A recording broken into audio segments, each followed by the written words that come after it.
What is up, everyone? Welcome to the channel, and I have a Destiny video for you guys today.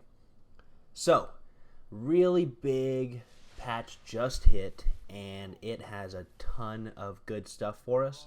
So what I would like to do is discuss the nerfs, buffs, changes, and all that fun stuff to the hunters.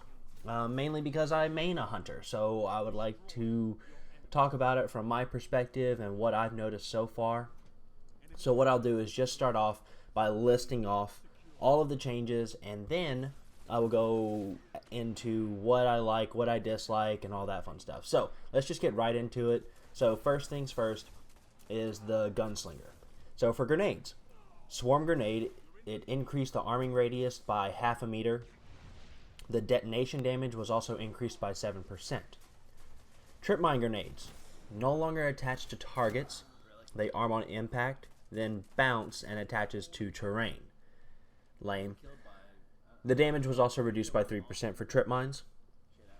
Let's go into the supers. So golden gun, base damage has been increased by 50% and an additional 30% against AI combatants. That's awesome.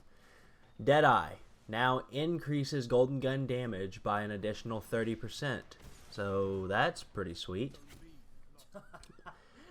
The throwing knife also got nerfed a little bit, which completely unnecessary. So base damage was reduced by 10%. Circle of Life has a modified functionality. Precision kills with a throwing knife reduced the cooldown of golden gun, so I guess it's going to work like Amplify or something like that for the Titans. And then Circle of Life no longer extends the duration of golden gun. And then some passives for this subclass. Scavenger increased the amount of grenade and melee energy awarded by 33%. And then Chain of Woe +1 recovery added, and then Over the Horizon +1 recovery removed. The Blade Dancer got quite a few changes here. So Blade Dancer might not be quite that good in PvP anymore, so let's go. So skip grenades. The tracking time was reduced by 8 seconds from 12. The detonation damage was also reduced by 13%. Blink now incurs a -1 recovery penalty. Alright, let's talk about Arc Blade. Changed to be less about repeatedly swinging and more about decisive strikes. So the duration has been increased by 2 seconds, and the hit detection test range increased by half a meter. The damage was also increased by 30% against AI combatants. And they also added 0.8 second cooldown between arc blade swings while airborne. So the energy cost per swing has been increased by 20%, and the cost on hit decreased by 20%. And then Vanish now causes the player to vanish on cast in addition to its normal functionality. And then Showstopper, the damage radius extended by 1 meter. Blink Strike has also been adjusted. So the lunge distance has been increased by 0.4 meters. And then for Backstab, the Backstab angle has been reduced by 30 degrees so that it's going to be... You really have to be behind them to kill them now. Escape Artist, the invisibility effect delayed by half a second. And then Fast Twitch, the recharge reduced by 20%. And then the passive ability Encore has been adjusted. Killing an enemy with Arcblade now extends its duration and grants a 150% increase to Arcblade damage for a short time. And let's now talk about the Night Stalker. The Night Stalker has some pretty exciting changes, and I'm saying that from going against them, and now I'm going to be playing as them. So the Spike Grenade, which was essentially useless, has been buffed. So the damage impulses per second reduced from 5 to 10, but the damage per impulse has been increased by 100%. And then the total damage has been unchanged. So hopefully that'll make them a more viable option. And then the Shadow Shot, hallelujah, it now applies the suppression effect on impact.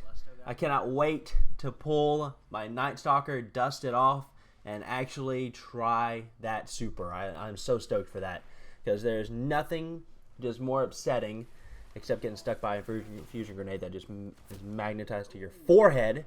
There's nothing more upsetting than shooting a Hammer Assault Titan in the face with your bow, and it just keeps going and then, annihilates and rapes your entire team.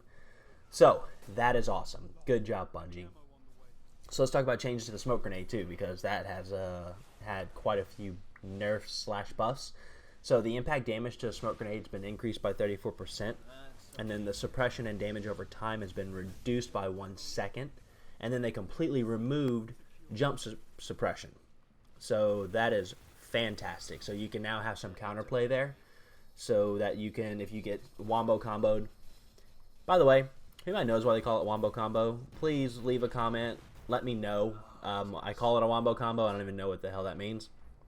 So now you can actually counterplay it if someone wombo combos you. So that is awesome. The passives, Courage of the Pack now increases recovery, and it now stacks 3 times. Lockdown increases smoke duration by 2 seconds. So quite a few there. And then let's talk about the final thing, which is Shade Step. And that has been moved to a single dodge on a 3-second cooldown. So no more just spamming it, praying to God that you're going to get out of that, I don't know, just anything. So they focus less on maneuverability now. And then the last thing that I want to talk about is the weapons. And one in particular you're going to see that I have been using in this entire gameplay, which is the Doctrine of Passing. Now has a reduced damage by 6%. And that is pretty much all the Hunter nerfs and buffs and changes. So what are my thoughts? Swarm grenades. They're still terrible. So I would absolutely not recommend using them. Stick with trip mines. I'm using the incendiary grenade. I think the incendiary grenade is fun because you can bounce it off of walls. I think the trip mine is still lots of fun if you can run it with the Ahamkara Spine, because you can run double.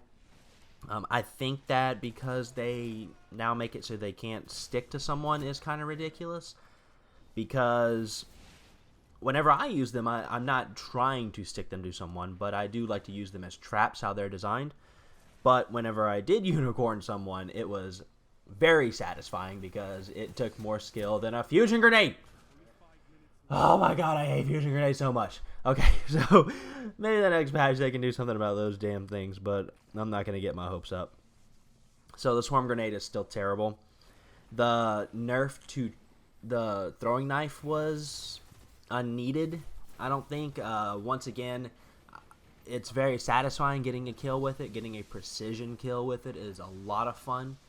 But I think the reason for them nerfing it is kind of, it's very niche. Like, they're very slim chances that you would run into like that low armored player and you're running incendiary on the throwing knife. So I don't know.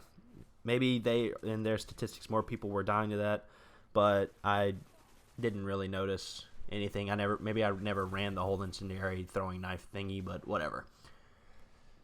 The Night Stalker subclass changes, I'm actually excited about all of them. Considering I play against a lot of hunters that are Night Stalkers and I get wombo comboed a lot, I think it's awesome now that they have removed that jump suppression. So nice job on that, good call, because that was ridiculous. Being wombo comboed is just such a helpless feeling. You can't do a damn thing. There's no counterplay. So that is fantastic. I'm super excited about that. And also with the buff to the suppression effect from the Shadow Shot, yeah, so excited. I actually cannot wait to use that subclass now. So what I will do is hopefully in my next video will be me playing Night Stalker and actually enjoying it this time. Because when the Night Stalker subclass was first introduced, it was supposed to be that super supportive role, because the Blade Dancer and the Gunslinger were just pretty much strictly slayers. But now you can actually support your team, right? So I'm going to test it out. If you guys have been playing Night Stalker since the update, please let me know. Let me know if you like the changes. Let me know what you notice. And then the last thing, the Doctrine of Passing nerf. I didn't notice a difference. So I've always sucked with it, and as you can see, I sucked with it in this game. So, I didn't really notice a big difference. I've never been good with a gun, and if you are really good with it, please let me know if you notice the effect. And lastly, guys, in my Appellant 3 weapon review, I made a mistake and said that the Fatebringer was the same archetype as the Appellant 3. It is not. So, thanks for stopping by, and I will catch you guys later. Peace.